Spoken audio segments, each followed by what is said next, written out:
If you're a Texas landowner and you're interested in improving the quality of the genetics on your ranch, you can contact me at deerandwildlifestories.com. I have a clue how we're going to figure this all out, but we'll have fun doing it. We will have fun, but we have to figure it out, and you know that. I know. This week, Deer and Wildlife Stories heads to Michigan. We'll be attending the United Deer Farmers of Michigan annual convention held each year the second week of March at the Soaring Eagle Casino in Mount Pleasant. We'll be telling you about this fantastic organization, and you'll hear just how strong the Michigan deer market is. Plus, on today's show, we'll feature one of the leading chronic wasting disease researchers in the country, and I'm pretty sure you'll be shocked in a good way at what they're learning about chronic wasting disease. That's pretty remarkable for the prion that we can never destroy or always stays in the environment forever. In 36 hours with a small amount of humic acid, we've destroyed the infectivity where they could no longer detect it with RT Quick.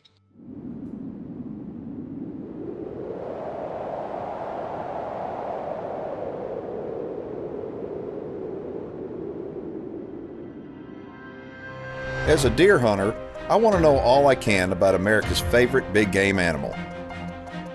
That's why I became a deer farmer.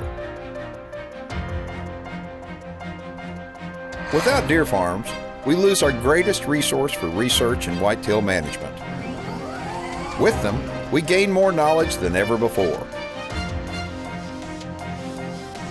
Join me as we discover the truth about whitetails and meet those who work every day to preserve this great species for future generations. My name is Keith Warren, and this is Deer and Wildlife Stories.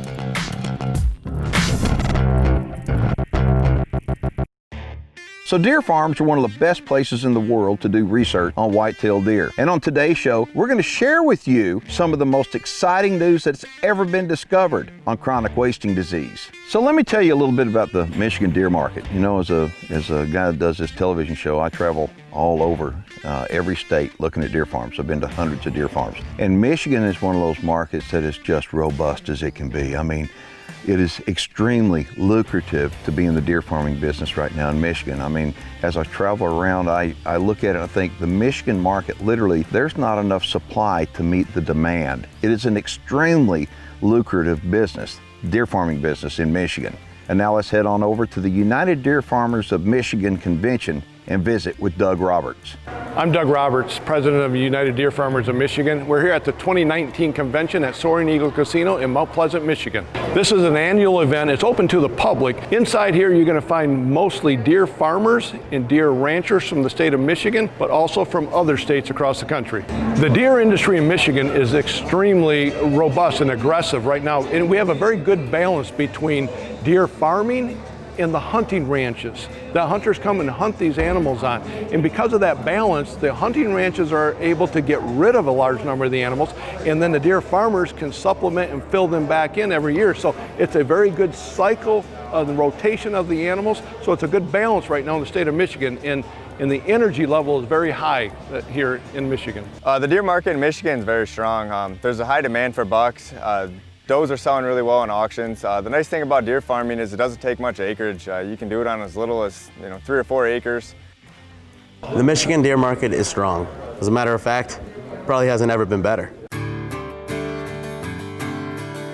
The Deer Farming Channel is brought to you in part by Record Rack Deer and Elk Feeds.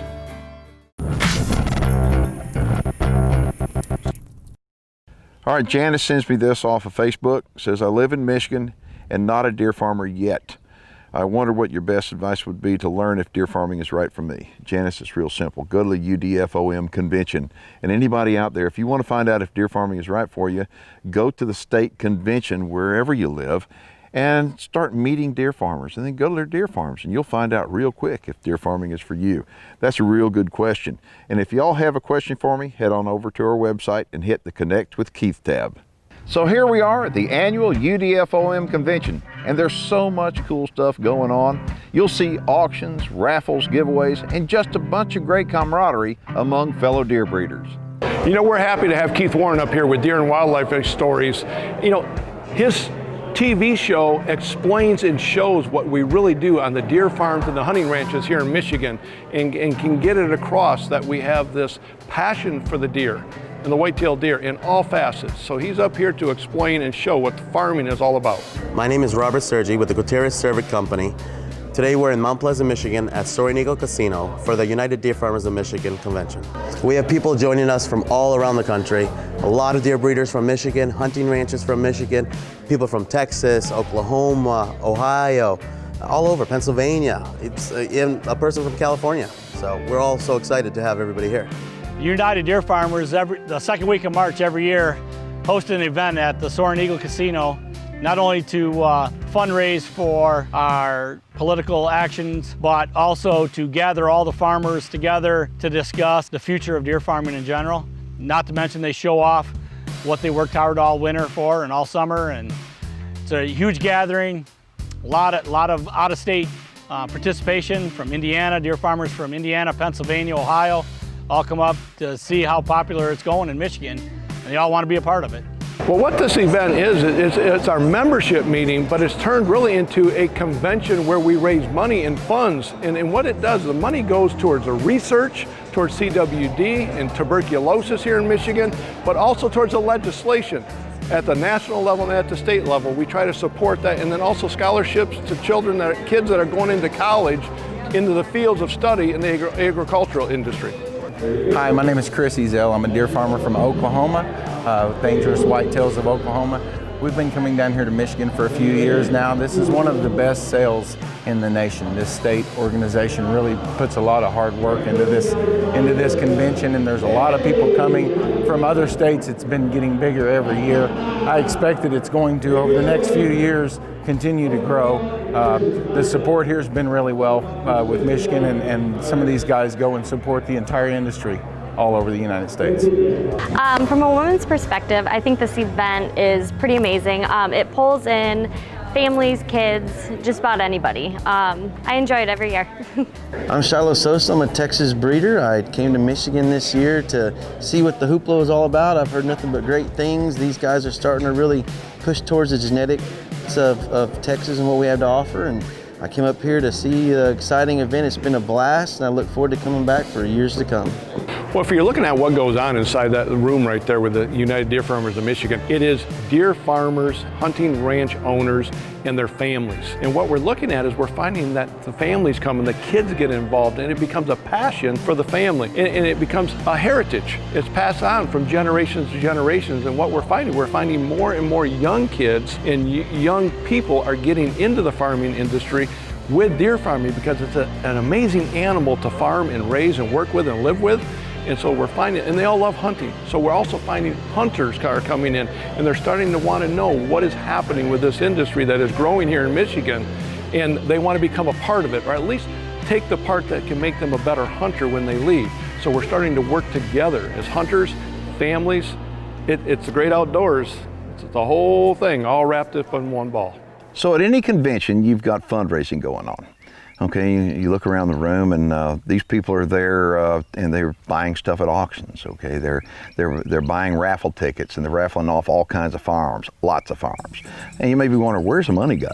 Well, the money is going. United Deer Farmers of Michigan puts that money back to protecting the deer farming industry. And part of that is research, and that research is research for chronic wasting disease.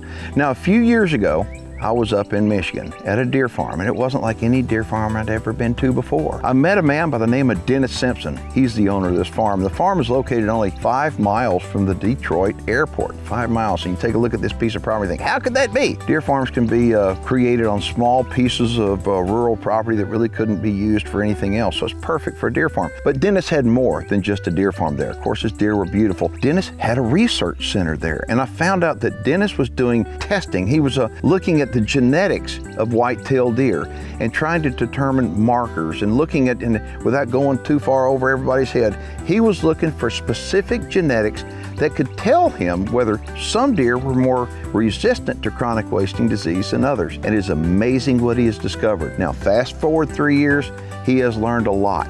And on the rest of this show, we're going to let Dennis tell you what he's learned and why it is important for everybody, whether you're a deer hunter, wildlife photographer, landowner, if you're a deer enthusiast, why it's important for you to know what Dennis is discovering about chronic wasting disease. If you're in Texas and interested in becoming a deer farmer, you can contact me for deer farming franchise opportunities right here in Texas at deerandwildlifestories.com.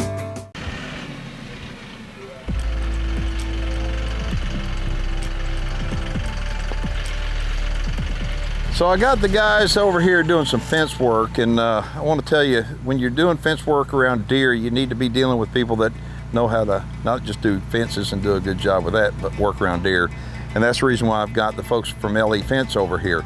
They office out of Central Texas, but they do fences all over the country. But the one thing that's cool about the guys at LE Fence is the fact that they can come into a deer farm and erect the fence and get done real quick. And they've got a saying at LE Fence, you know when they work to? They work from can to can.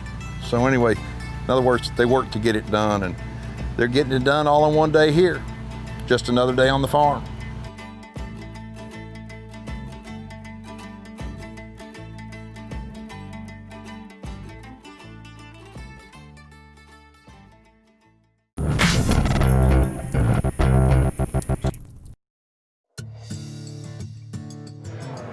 You know, deer farmers are very passionate about what they do, and the research that they're looking into to fix the problem of CWD is going in every direction. The latest one is CWD resistant genetics, genetically resistant deer. Now that doesn't mean they may not get it at all, but it can distance it from when they can get it. So we're looking at that new research, and this has great expectations of really changing how we're going to deal with CWD as we go down the road. But it's the deer farming industry that is actually looking at this and taking the leadership role in this, and we need the other agencies to come on board and really support this so we can move it forward. So with all the deer farmers at this convention, I was looking around the room looking for one special guy. His name is Dennis Simpson. The reason why is Dennis is not only a deer farmer, he's a deer researcher, and he has a research facility that is specifically built to research chronic wasting disease. I had a chance to interview him, and here's what he had to say. My name is Dennis Simpson. I'm a deer farmer out of the state of Michigan. We're just outside the city of Detroit. We run a deer farm and a genetics testing laboratory for white-tailed deer. With our laboratory, we've got a unique opportunity as deer farmers to study the whitetail in a captive environment. We have control of all the inputs. It's not like we're in the wild and everything's out of control. Everything is controlled in our environment, and we can study these animals directly in that environment. One of the things that we found out as being a deer farmer is the best place to do research is in a captive facility. The reason why doing research in a captive facility is so effective is we can monitor the animals on a daily basis. It's not like in the wild where we can't control the situation.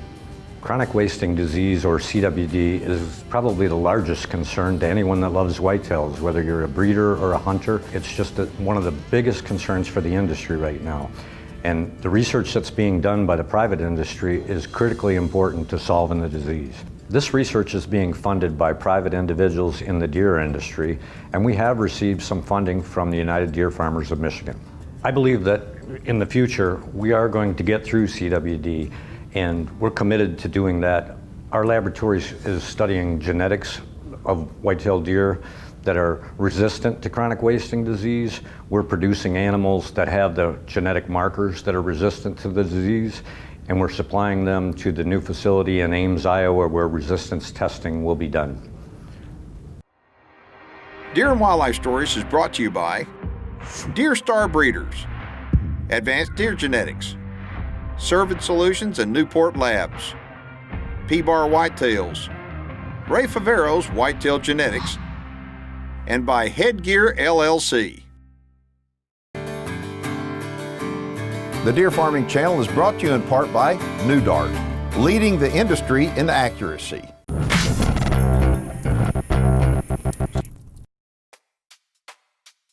We've set up robots to do this work. Instead of hand pipetting like a research lab, we want a production environment where we can handle the herd. So basically the hair is going to come out, it's going to go into the first robot.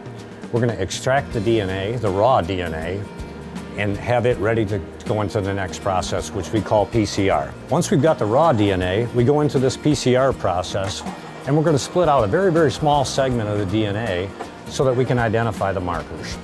So basically, we're going to take the raw DNA, we're going to split it, and then we're going to go into a process of replication.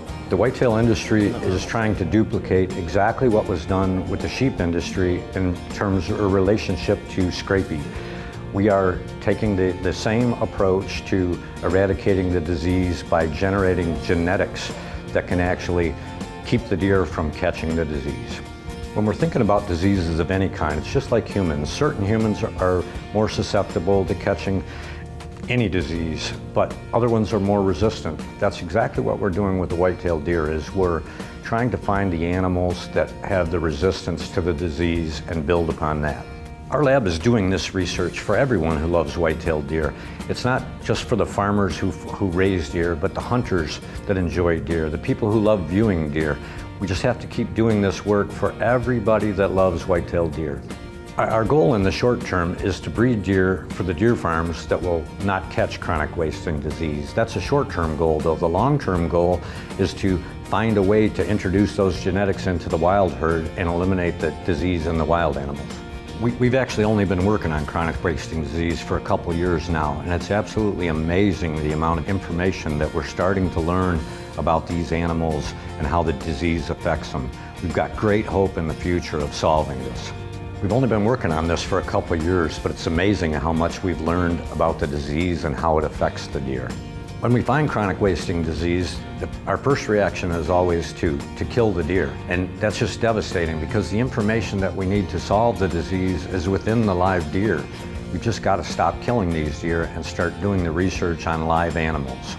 When we kill the deer that are positive to chronic wasting disease and the other animals that have been exposed to them, we automatically stop the ability to continue the research and actually study the disease in live animals. As we study the deer, we're finding great physiological differences in the deer, which lead us to believe that nutrition, water, environment, everything can affect them. It's not just going to be genetics, it's going to be a whole package that we need to study in order to really get to the root cause of the disease. And again, this research is all being funded by private individuals and organizations within the captive deer industry.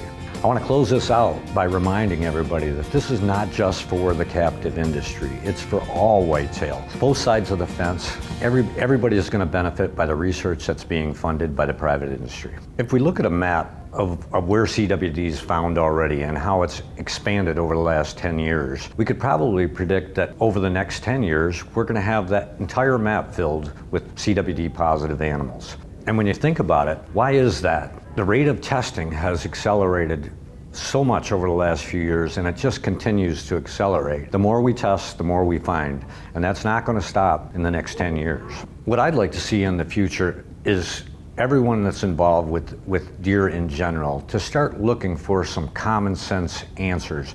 We're regulating deer and hunting with kind of shoot from the hip mentality, and we're just going to kill all the animals and try and contain the disease. That hasn't worked. We need to start looking at more practical, logical ways of dealing with the disease, and we have to find the answer through science. We need to make decisions based on science, not based on agendas. Keith, I wanted to just follow up with you. Research is progressing so quickly and things are coming out every day. More and more information is coming out for us. And one thing I wanted to follow up with you on was something very, very exciting. We just did a humic acid study where we took soils from a 70% prevalent pen and sent them out to Davin Henderson out in Colorado. Davin took those soils and ran RT Quick on them and identified some positive samples. And at the conclusion of finding they were positive, we actually added some humic acid, a very small amount, and took the infectivity away from those soil samples in 36 hours. That's pretty remarkable for the prion that we can never destroy or always stays in the environment forever. In 36 hours with a small amount of humic acid, we've destroyed the infectivity where they could no longer detect it with RT Quick. Okay, so I hear the word acid. And acid is one of those things that when people hear it say, oh, they're immediately scared off of it because clearly it's an acid. Talk about humic acid and tell me what humic acid is in layman terms. Okay. Keith, the thing we got to learn about humic acid is something it's a natural part of soil. It's organic material that's broken down over, they say, up to millions of years or thousands of years, but basically it's just old organics in the soil that have broken down. They become something that's very vital to soil. It's called humic acid. It's not something terrible. It's something very natural and something that's kind of deficient in our environment today because of modern agricultural practices. Well, that sounds like to me then what has been discovered is probably the biggest discovery when it comes to CWD that's ever been discovered in the last 30 or 40 years. I mean, people have been wanting to throw the hat in or throw the towel in. It's like, we don't know what we're going to do. And so they just keep killing animals. And now all of a sudden there's a way to actually stop the infectivity. But it goes further than that, not just in the soils. Explain what else happened. Well, while we were doing that test, Devin Henderson had a positive lymph node from a CWD positive deer, obviously, and we treated the lymph node the same way we treated the soils, and in 36 hours, that lymph node was no longer detectable as a positive lymph node. So we basically destroyed the infectivity in that lymph node itself. That's huge. That is huge, as you and everybody listening to this knows. That is huge. So let me ask you a question. How does that make you feel? Oh, it gives us great hope that we're on the right track. We've been kind of chasing something for quite a while now with CWD, and this kind of gives us a big clue that we're on the right track, and we're going to be making more and more discoveries with humic acid as we test it further. Well, that does it for today's show. And if you'd like more information on the United Deer Farmers of Michigan Annual Convention, or you're interested in becoming a deer farmer in the state of Michigan, they'd love to talk to you. Log on to UnitedDeerFarmersOfMichigan.com, or heck, you can just check them out on their Facebook page. If you'd like to contact Dennis Simpson, you can do so via email, dennis@simpsonwhitetails.com. My name is Keith Warren, and you've been watching Deer and Wildlife Stories.